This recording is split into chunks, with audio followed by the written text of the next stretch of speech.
Great. Good afternoon, friends. We're certainly so happy to have Dr. Bob Anderson here with us today. And in welcoming him, I'd like him to have a little bit of a sense. He's one in our club. He's our member. But I'd like to see who here went to a Boulder Valley school. Lots of hands. Leave your hands up if you don't mind. They might get numb, but it's okay. You'll be fine. How many of you are parents or grandparents of a BVSD alum? More hands. How many of you have been employees? I saw Anne-Marie. Hi, Anne-Marie. Lots of us employees. How many of you about volunteers in the school district? So with that, we've got just about everyone in the room. As you know, Dr. Anderson is here today to talk about the challenges and implications in declining enrollment in our beloved school district. Under his leadership, working through these challenges has been a very collaborative process. Has anyone been to the recent meetings? A couple folks, good. An ongoing process engaging all stakeholders, focusing on resiliency and transparency, a real impressive example of the four-way test in action. We all feel very strongly about education. It's a very emotional topic for all of us, for our kids, and for the future of our community. So please join me in welcoming Dr. Anderson, who will share details on how we got here and what the school adjustment options for the Boulder Valley School District Board of Directors are moving forward.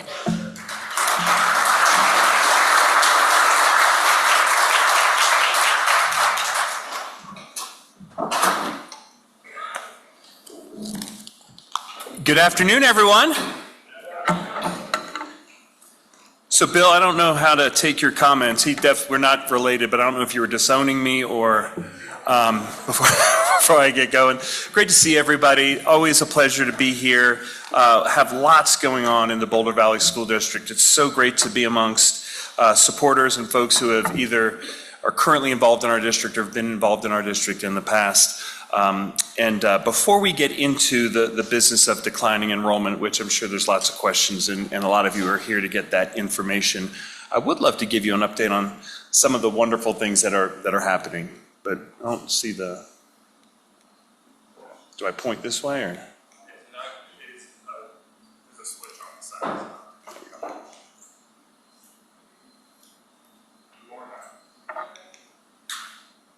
Wonderful.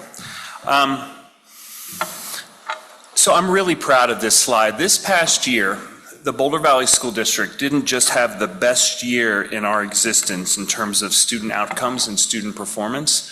We had the best year in the history of the Front Range of Colorado.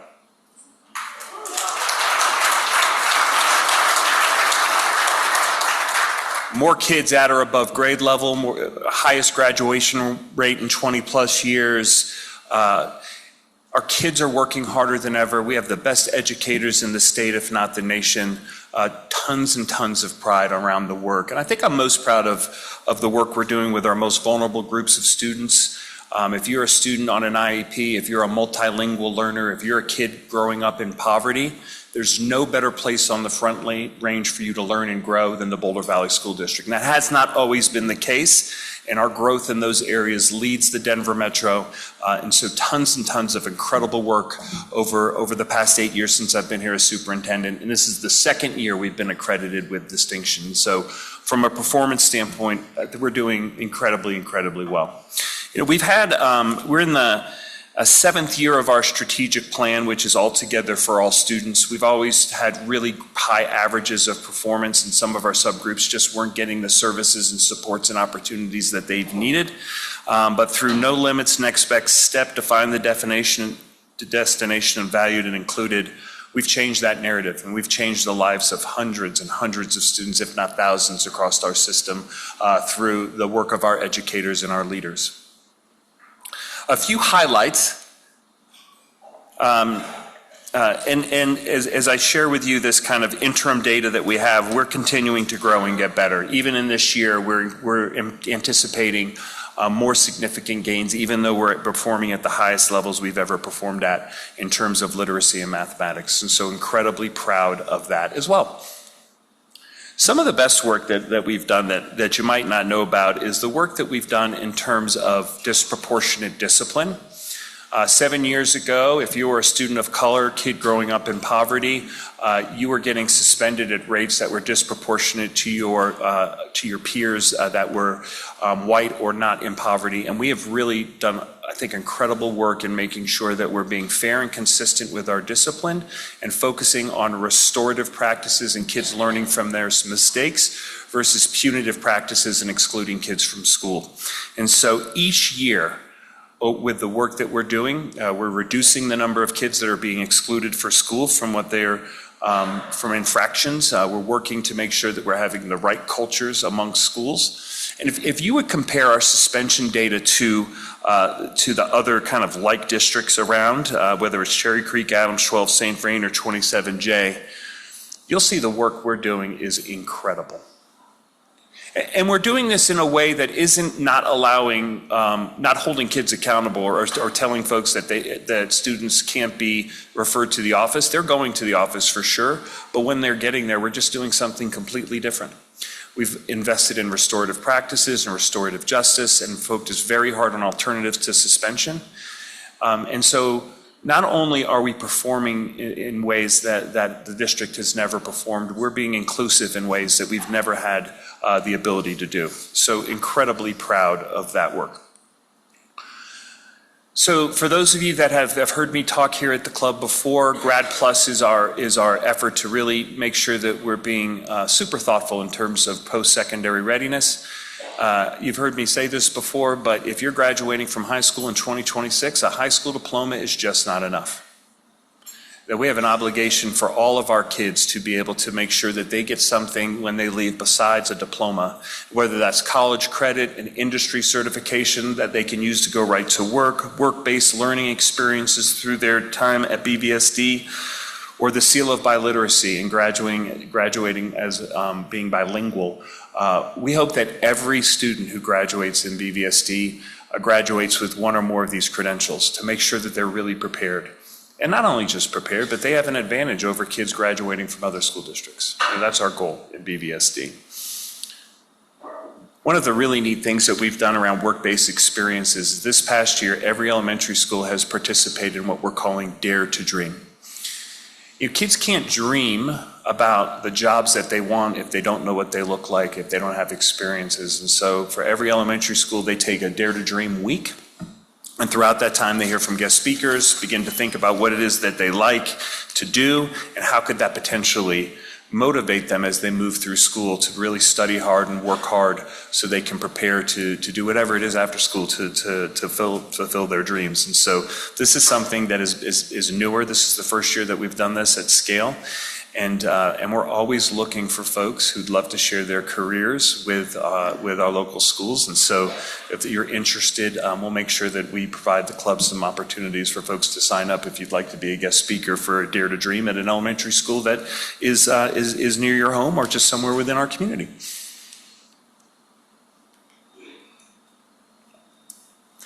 And when I think about one of the things that's really, really important for us, which is college credit before graduation. In the class of 2026, 52% of students who go to our school district will graduate with college credit already. So they're not just graduating with a high school diploma.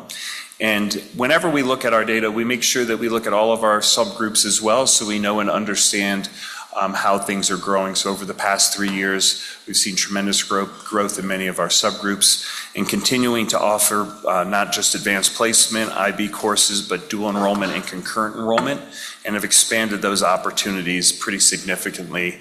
And so most kids are graduating with already having an opportunity to try out college. And for many of our kids, it's what's inspiring them to go on and get a degree. So it's really kind of changing the culture and their belief systems, which is really important. One of the really cool things, and I was at an event last night where we were congratulating our 70 students. The state of Colorado has recently lifted up what they call the Seal of Climate Literacy. And so we're one of the few districts across the state that is embracing the Seal of Climate Literacy.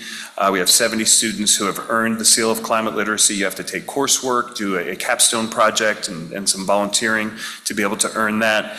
So we've increased both work-based experiences, college courses, certifications, and the number of students that are participating in that. And we have even more students that are trying to sign up. And so as we think about industry certifications, if the climate change is important to you, which to our young people it's incredibly important, which is great, they have the opportunity to begin to work towards this seal of biliteracy. And as we think about industry certifications and work-based experiences, we've really transformed what used to be called Boulder Tech into a campus we call Accelerate, into an effort that used to be called vocational education, to what we're calling Accelerate. You know, the idea that whether it's industry certifications or it's in any of these areas, or it's college credit, or whatever it is that you want to be able to dream to do, we should be offering those opportunities so you can accelerate your pathways. And so there was a time in this district where, in public education across the country, if you weren't going to college, like when you ask kids what they want to do after high school, if they didn't say go to college, it was viewed as the wrong answer. I believe that's wrong. And I believe that we should have, kids should have an opportunity in our community to be able to study what they want. And for some kids, go right to work. And for other kids, go on and get other education. And for some kids, go to work and go get their education at the same time. And so you can see that we've embedded Accelerate pathways in our high schools in addition to the Apex Center, which is what used to be Boulder Tech. And it's in high need, high interest, high wage careers. So we work closely with our chamber to know and understand when kids graduate from BVSD, where are the jobs in Broomfield and Boulder and Louisville, Lafayette, Superior, Erie? And how do we prepare kids for not just their futures, but our workforce as a community? Because that's an important role of the school district. And the programming, which used to be more trades-based, is expanding into the medical field, into computer science, next in 2 years, nursing, aviation, modern manufacturing.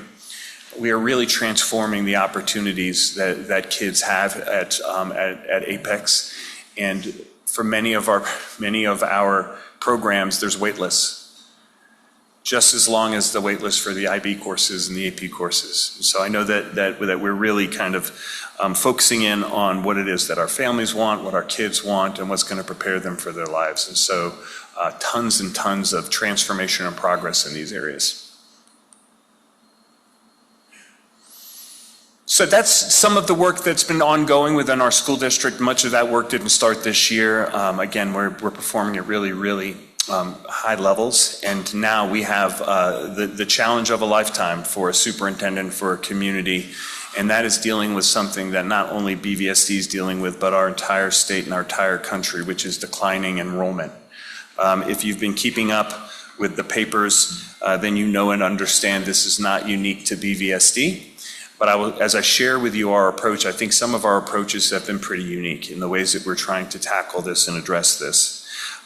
It comes down to birth rates, an aging population, and in our instance, affordability within our community. We live in a wonderful place that's very expensive, and so we see those things coming together to really constrain the number of families who can live here and the number of students that we have the opportunity to serve. This isn't a new challenge. We've actually been working on this for the past 5 years, slow and steady, trying to really build an understanding for our community, an understanding amongst our staff, and beginning to inch towards where we are today. In 2021, April 2022, actually, we created a long-range advisory committee. We have a committee of experts within our community that's been looking at this problem and challenge for quite some time. We developed metrics to be transparent with our community by school and by area. So we've been really tracking very closely, this issue that's been emerging. In 23-24, we started to change some of our practices. We started the BVSD as the place to be showcase, which is an opportunity for us to really show our entire community and those folks that have been going to private school but were considering public school, or for those folks that live in counties and in districts that are adjacent to us, the opportunity to come see the programs that we're offering. And through those engagements and through some work we did with our school that in 23-24 was probably the most at risk, we've been able to rebrand and restructure some of our programming. And for 2 years, we actually cut our declining enrollment in half based on what we were projecting. We had projected 2% decline in 23-24 and 24-25. And in both years, we were able to reduce that to 1%. So we thought we were doing good. In 24-25, one of the other things that we did was created a choice enrollment preference for folks who work here and are already commuting here, but don't live here, because we know they're part of our community as well. That helped. But this past year, the demographics of our community just caught up with us. We weren't able to slow things down. In actuality, we were 500 students down more than we had anticipated. And so we knew we had to accelerate our efforts and have really serious conversations, both with ourselves and within our community. You can see the demographics, and you can see how they've shifted within our region. Decreases in the number of young students, sharp increase in the number of residents that are over 60, and then just a drop in fertility rate. And these are the things that have led to this. Over the past 10 years, 3,600 students less we're serving. So it is time. It is time for us to look this square in the eye and have the conversations that we need and listen in the ways that we need to reduce the number of seats that we have, because when we are continuing to have schools that are not full, we aren't able to provide all of the services for the students that our parents expect and our kids deserve. We're funded on a per pupil basis in Colorado. So depending on the number of students is how much the money that we get from the School Finance Act. It's a bit counterintuitive, because as your tax dollars go up, you would anticipate just intuitively that the dollars that we get are tied directly to the taxes that you pay. But that's not how school finance works in Colorado. Those dollars are equalized. And so there's a formula. So the more taxes that we collect locally, the less dollars we get from the state of Colorado. And we'll get to a point within the next few years where we actually probably will be 100% fully funded, but that doesn't mean that we get to keep the extra money. What happens is the mill rates will go down. Taxes will actually, your mill percentage will actually go down. And those are things that we're anticipating. So as we enroll, as we look at enrollment, down 3,600 students, and things don't get better over the next 5 years based on our projections. We projected that we're going to lose another 1,700 or serve 1,700 less students in our schools throughout the school district. Now, where does that really impact us? Depending upon the school district depends on how this problem is impacting them. I will tell you that some school districts, when declines in enrollment happen, they face a budget crisis. Right, that they actually do something called deficit budgeting or deficit spending, where they give raises to people, they buy things that they don't have the money for, and then throughout the course of the next fiscal year, they have to try to find those dollars, with school closures being a way to do that. Other school districts would use declining enrollment to think about how can we upgrade our facilities, and we'll just close our oldest facilities, right? And then they'll become surplus. We'll sell those facilities, and then it raises kind of the collective facility index up. Those aren't the problems that we're necessarily solving for, although when you close and consolidate, certainly there'll be dollars that we'll be able to free up that we can drive to priorities, and certainly there's opportunities as you have less facilities to drive your resources to fewer places. This is the challenge that we're facing, and it's specific to elementary schools. If you had a kid that was in BVSD 10 years ago, odds are that there were 3 teachers per grade. And when you had 3 teachers per grade, based on the funding we get per student, you'd have music, you'd have PE, you'd have art, you'd have an instrumental music program after school. You'd have a counselor, you'd have a teacher librarian, you'd have a special education teachers, you'd have interventionists based on the number of students. And we would call that a 3-round school, around 450 students. If you have kids in our district today, you know that those are few and far between. Maybe we have 3 or 4 schools that have 3 rounds. And of the rest of the 30 elementary schools, most are 2-round, 1 round, and then in some instances, multi-grade. What happens is that we have less stability, less supports, less resources, because don't have the students in the school to generate the funds to be able to provide those things. If we would have kept all of those resources at the same level, I'd be in front of you right now describing a financial crisis, because we would have been spending money we didn't have. Right, but what we are dealing with is we're teetering, and after we lose 1,700 more students, 2-round, 1-round multi-grade will be the dominant ways in which our elementary schools look. And so what does that mean? Less supports for kids, right? You have a counselor maybe 2 days a week. So on Friday, if you're having a bad day and the counselor isn't there, what do?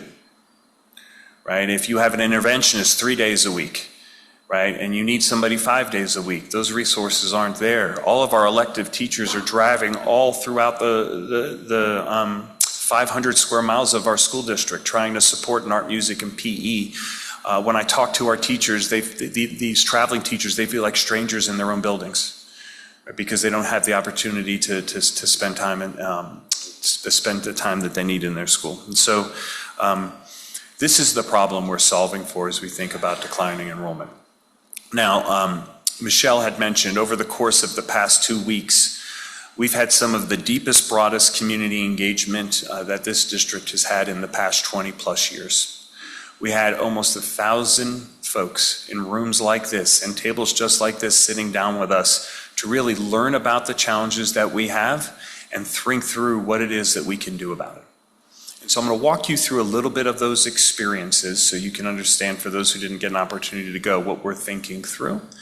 And then after that, we'll talk to you about our timeline, when we're going to be planning on making decisions, and then if there's time, happy to answer any questions that you might have. I will say before we start, we do not have a plan in our back pocket. This is not a charade of an engagement where I know what I'm going to do. We're listening to people to say that we could listen to them, and then I'm backing into a solution. This is genuinely listening and engaging and honoring our community to know and understand what are the collective values that we have together. What is it that we want for our kids? What do we want out of our schools? And that's what's driving these sessions. So we started each of these 2-hour engagement sessions by walking folks through the experiences, and these were composite profiles of what might happen to a kid or to a student in a district with declining enrollment. And so this is one profile. This is Chloe. Chloe and her little brother walked to school together from their house. Chloe, because her school has lower enrollment, is in a shared 4th and 5th grade classroom. They didn't have enough kids for a 4th grade and a 5th grade, so they have to learn together. 2 curriculums, 1 teacher, no more time. In reading at 10:45, Chloe gets a little lost. The reading a text that's a little more advanced in her current reading level because her teacher teaches 4th and 5th grade. And the teacher tries to pick a text that works for most students. There's not another teacher in the classroom to help Chloe today, so she just pretends to read. At around 1:15, Chloe's having a tough day because some drama with some other kids in class. She isn't used to being in a classroom with a lot of students that she doesn't know. She likes talking to her counselor, but they're at another school today. She's just going to have to wait till tomorrow. At 2 o'clock, Chloe's school doesn't have an in-person advanced math program because there aren't enough students to hire an in-person teacher. She takes an online class instead while her teacher walks around and supervises the room.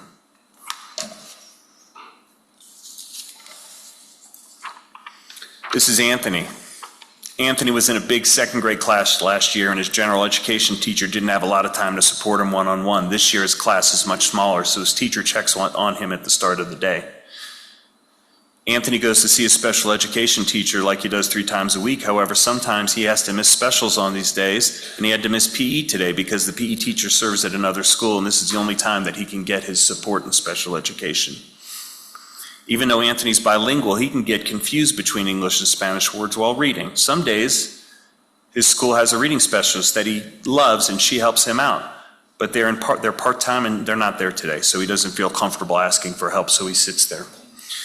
And then at the end of the day, Anthony has limited options for enrichment while his teachers have their planning period. He wishes he could have PE now, but today his class has silent reading time facilitated by the school librarian. I wish these stories I was telling you weren't true and weren't happening in our school district. They are. It's why that we have to do something differently. So we go through these examples, and there's an example, there's several other examples that we shared, and had conversations at tables. Each table, 6 participants, a note taker, and a facilitator. We had all of our principals and directors. They did an incredible job giving their time, because our principals and our district leaders know it's important that we engage on this issue as a community together.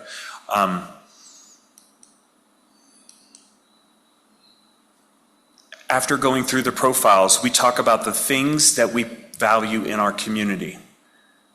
And then we did an exercise for every table to lift up what are the 5 things you value the most. Limited access, and so these are challenges that happen when you're in a small school. Limited access to specials, unpredictable or inconsistent class sizes, part-time school counselors, fewer enrichment opportunities, mixed grade classrooms, limited to no access to advanced math, limited time for small group or individualized support, part-time instructional support staff, staff pulled to perform non-instructional duties, limited administrator capacity, limited or no grade level teacher collaboration, and infrequent instructional feedback. And we asked our groups, and we gave them about 30 minutes. Lift up the 5 that you think are the most critical problems that we need to fix as we think about closing, consolidating, reconfiguring schools. We have that information for each one of our small groups, each one of our sessions, and we'll be providing a survey and polling to our community over the course of the next 2 weeks to gather more information on which of these problems do we really need to solve the fastest and the most clear. So a different way, I think, to talk about declining enrollment is really just engaging people in the issues.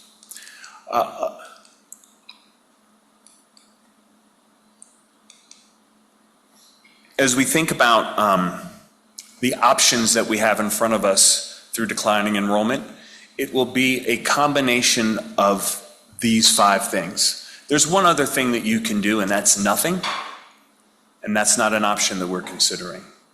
So you can introduce or expand focus programs. So for those of you who don't know what a focus program, it's like a magnet program. It does not have an attendance boundary, and kids from across the district can apply to enroll in those programs.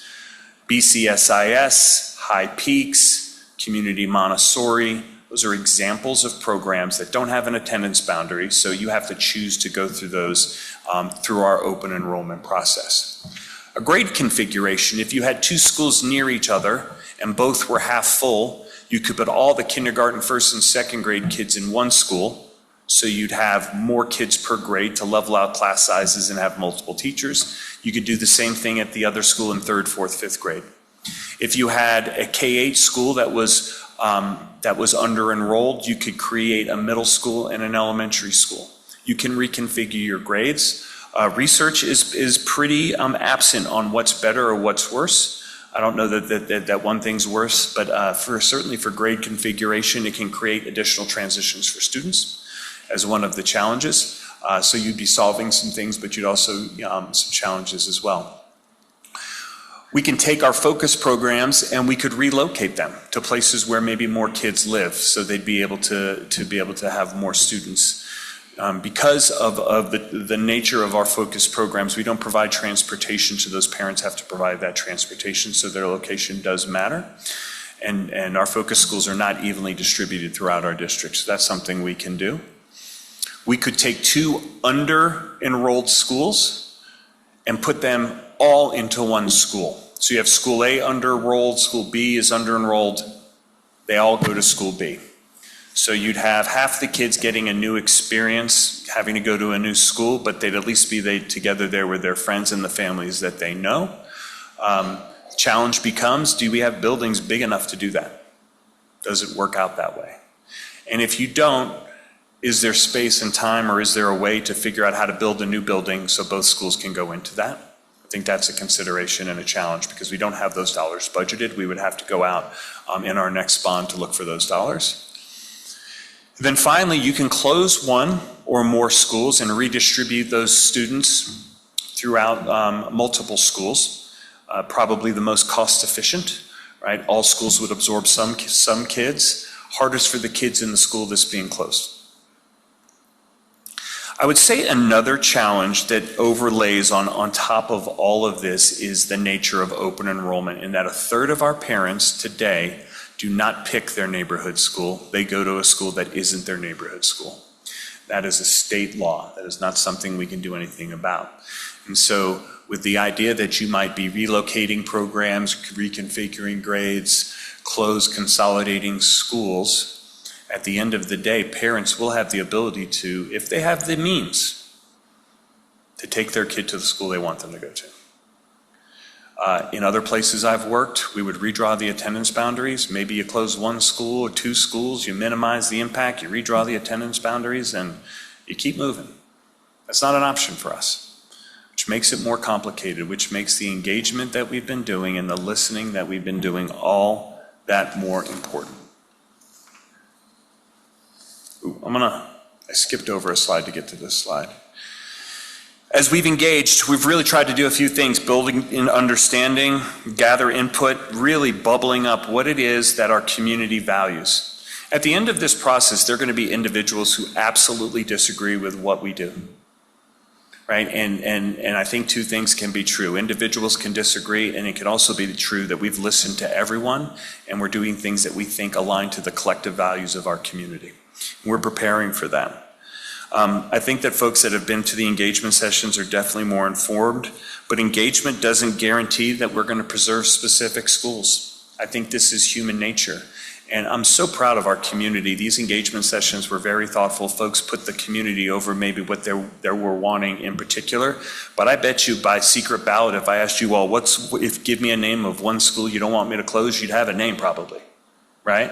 What's the one school that you don't want to impact? You know, I understand all this, Rob, I understand the problem, and you better not touch XYZ school.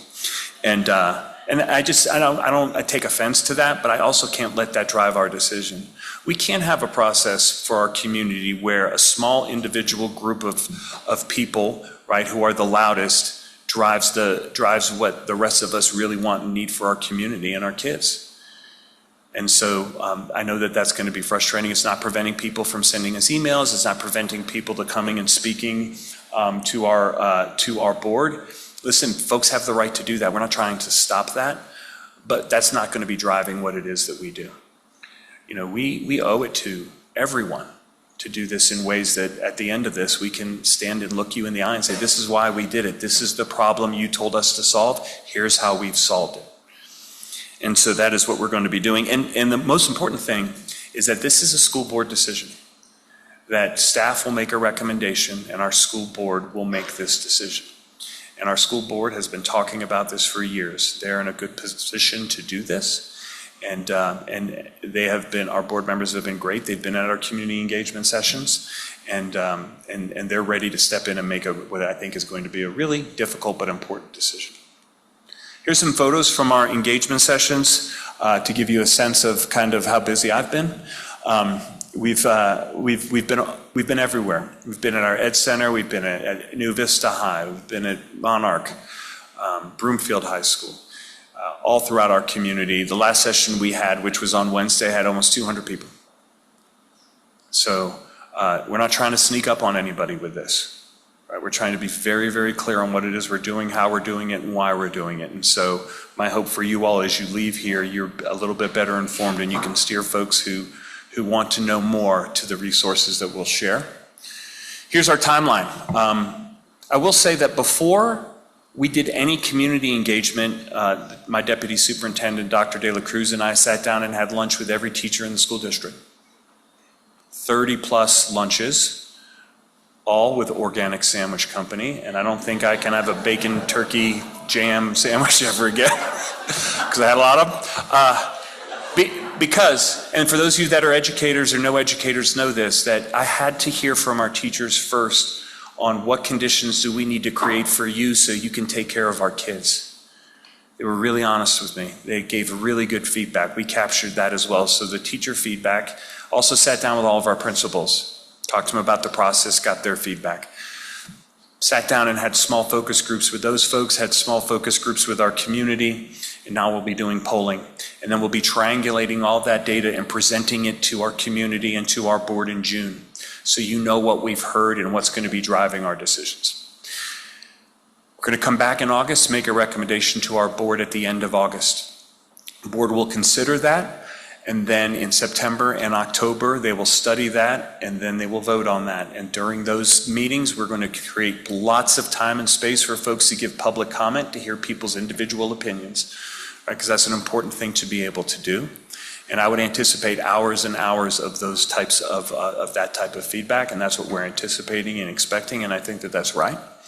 And then once we've made a decision, believe it or not, the hardest work begins, which is how do we bring our community back together for kids that are moving schools, for families that are moving schools? How do we create the right conditions, the right mental health supports, the right community building to go into schools in the 27-28 year that are better, that have more of what kids need, right? That allow our kids, whether you show up on level, behind, or ahead, to get the experience you need to be your very best. So when you leave us, you can do all those things that you've been dreaming about. I may have gone long, Bill, but we're not related, so that would be on me, not you. I apologize, but happy to answer any questions. Thanks so much for being attentive. Hopefully this was helpful. Happy to answer any questions. I just wanted to let everybody know we only have about 5 minutes, so sorry about that. Thank you, Rob. Really appreciate you coming today. I'm a parent of 4 BVSD students. And this presentation was an emotional roller coaster for me. A lot of kind of fury about the tax complications and the position you're in, a lot of empathy in how hard it must be for somebody to have your role and the questions you're going to get. I communicate a lot with the teachers. I'm on the SAC committee at Fairview. And I had a whole bunch of questions that I'm not going to ask any of because I just want to recognize the difficult position that you're in here. And I'm just wondering what a group like this can really do to kind of help solve this problem and not maybe throw fuel on the fire, which, you know, I appreciate that more than you know. Let folks be informed. We stand behind our process. We stand behind the way that we're doing these things. If folks want to give us feedback, you know, participate in the surveys, participate in the polling. As folks begin to ask questions and begin to start to, you know, this is going to be emotional. And just to reassure folks that the problems aren't just in the community or on your block, they're across our district. And that we need to be solving those together. I want to make it really clear to you all, I love this place. This is my community too. What this school district and community has done for my own family, my own kids, my daughter's graduating Saturday. University Sco Buffs. I'll see you there if you're going to be there. I love this place. I'm doing everything I can to take the care that I need to make the best decisions that I can, not just for me, but for all of us. A wonderful, comprehensive, and collective view of our district, Rob. I hesitate to ask a very specific school. The New Vista High School has been the most visible new development. What of these principles have been applied to all the considerations of a declining enrollment and this particular beautiful new large campus development? Great question, fair question. Why are you building new buildings if we're declining in enrollment? You're going to have to close facilities. Our declining enrollment conversation right now is at the elementary school. We originally allocated dollars for New Vista back in 2014. And at the time, we didn't think we were going to need to build a new building. We were just putting in some HVAC and doing some other things. But as we got into the building, we realized we needed a new building. Now, I will tell you this, that New Vista is built for 350 students. and there'll be all of 350 students in that school. It is not declining whatsoever. It's a focused program, and so it doesn't have an attendance boundary, and it pulls kids not from our community but also beyond our community, because the programming there is different and special. No one else around us offers something like that. For the schools that are potentially being impacted, that were in our last bond in 2022, there were dollars that were allocated to schools that could be in danger of closing. We've put all of those projects intentionally to the very end of our bond program, and so we haven't spent dollars on schools that could be potentially impacted. And so we're delaying those decisions until we know what we're going to do, and then we'll proceed with those projects. Two quick questions, somewhat unrelated. First, does homeschooling have a negative impact, or how does it impact what you're doing? And number two, there have to be dozens of communities in the Midwest who have dealt with this problem because their factories have closed and things have changed. How are you learning from what worked there and what didn't work? Two great questions. I think after COVID, there's been a spike across the country in homeschooling, right? And that's just a reality. I think that it has impacted that there are folks in our community that used to come to our schools now that homeschool. And they've developed micro schools, and they've developed communities and infrastructures, and folks have a choice to do that, and we respect that and honor that. You know, we would hope that they would consider coming back to our school district, and efforts like the BVSD is the place to be showcased are designed, and our open enrollment processes to let folks have choice if they come in. School districts across the country, we've been studying this. Like I said, this isn't new for us. For the past 5 years, we've been studying what works. And I will tell you this, that what we're doing is very different than in a lot of places. Not many places, and you'll see, and if you look across the Front Range and across our state, the headline you'll read is, "School District Announces Closures." You won't read, "School District Listening to Families" before it closes schools. Very, very different intentionally. So, and again, people solve different problems with this. Some are facility problems, some are money problems, some are the problem that we're trying to solve. Some districts don't even tell you what problem they're solving, they're just saying they have to do it.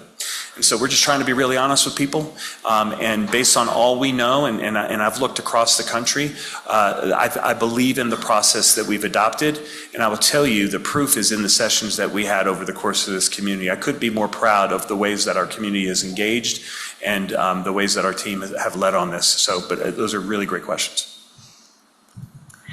Rob, what percentage of elementary age students living within the district are in private school? Hard to put our finger on it. We think it's 7 to 10%, but I'll tell you, private schools are struggling too.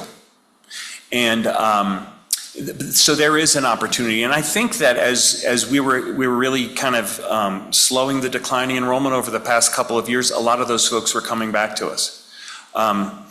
But it's going to be tough on them as well. I think that we've seen some potential mergers of private schools in our community over the past year. And I will tell you something that's a reality, that they're fighting for the same kids we are. And so as we started to, earlier this year, we did some slight redrawing of attendance boundaries. We hadn't done that in 20 years. One of our local private schools went to social media the next day, right? Don't like what BVSD is doing? Come to our open house. And I don't blame them, but that's just the reality that we're in. So I will say, for those of you that may know people in private school, we're one of the best school districts in the country, the best value you could possibly get. Come on down to BVSD. We'll welcome you. Okay, we have time for one very quick question. Thank you, Rob, for speaking to the club today. I wanted to ask you about a different topic, and that is bullying in school. I know it wasn't too many months ago that you were sending out a letter to families asking them for their input about bullying. And so I know it's an ongoing challenge for every school, and BVSD, could you kind of give us an update on your programs related to bullying? Thanks, Jim. Appreciate that question. We did just complete a survey, and we're getting ready to release the results. The percentage of students at all levels experiencing bullying or seeing someone else being bullied has declined over the past 2 years. And I will say that anytime a kid is bullied, it is a traumatic experience for that family. for that school. And it's an issue that we continue to wrestle with. Some of the things that we've done to help with bullying is we're the first big district in all of Colorado to ban cell phones K through 12. I'm not sure if you read about that. Yeah. Now, if I were in a room full of high school students, they probably wouldn't clap. But I appreciate that. But it's ongoing. And our hope is, how do we create the right conditions for kids if they've been bullied to make sure that we're addressing that and trying to heal from that. But I will tell you that families who experience this, they're hurt. It's incredibly hurtful when your kid gets bullied and your kid gets ostracized. And I've had kids who were bullied in their schools, and it's really, really difficult. We've worked really hard to make it easier to report bullying. We have a maker report right on BVSD.org. We have created protocols on how we follow up with parents who have reported bullying. All parents get a detailed report on what we found, and we're continuing to work on this. And I will say that through declining enrollment, if we have the opportunity to add more counselors and get more bandwidth around dealing with these issues, I think we'll be in better shape to deal with what I think is a real serious issue. Thanks, Jim. Rob, as you probably know, the club gets the last word, and usually the club chooses somebody that has some expertise in the topic that's being discussed. For some reason, they chose me today, because I have no expertise in education other than being a consumer. However, I am the parent of 2 graduates from BVSD, 6 grandkids who graduated from BVSD, and 2 of them are now teaching. So I hear what's going on, and I have had a bit of a grasp of the problem, but your presentation brought it home to all of us in much more depth and much more detail. Thank you for your presentation, but more importantly, thank you for what you're doing. And as you probably know, Rotary is working on another project, which is the eradication of polio. And so in your honor, we're going to be donating 100 doses of the polio vaccine to that effort, and hopefully by the time you reach a resolution of this issue, we'll have helped reach a resolution of that issue. Thank you, Rob. Thanks, Bill. Good to see you. I'll stick around.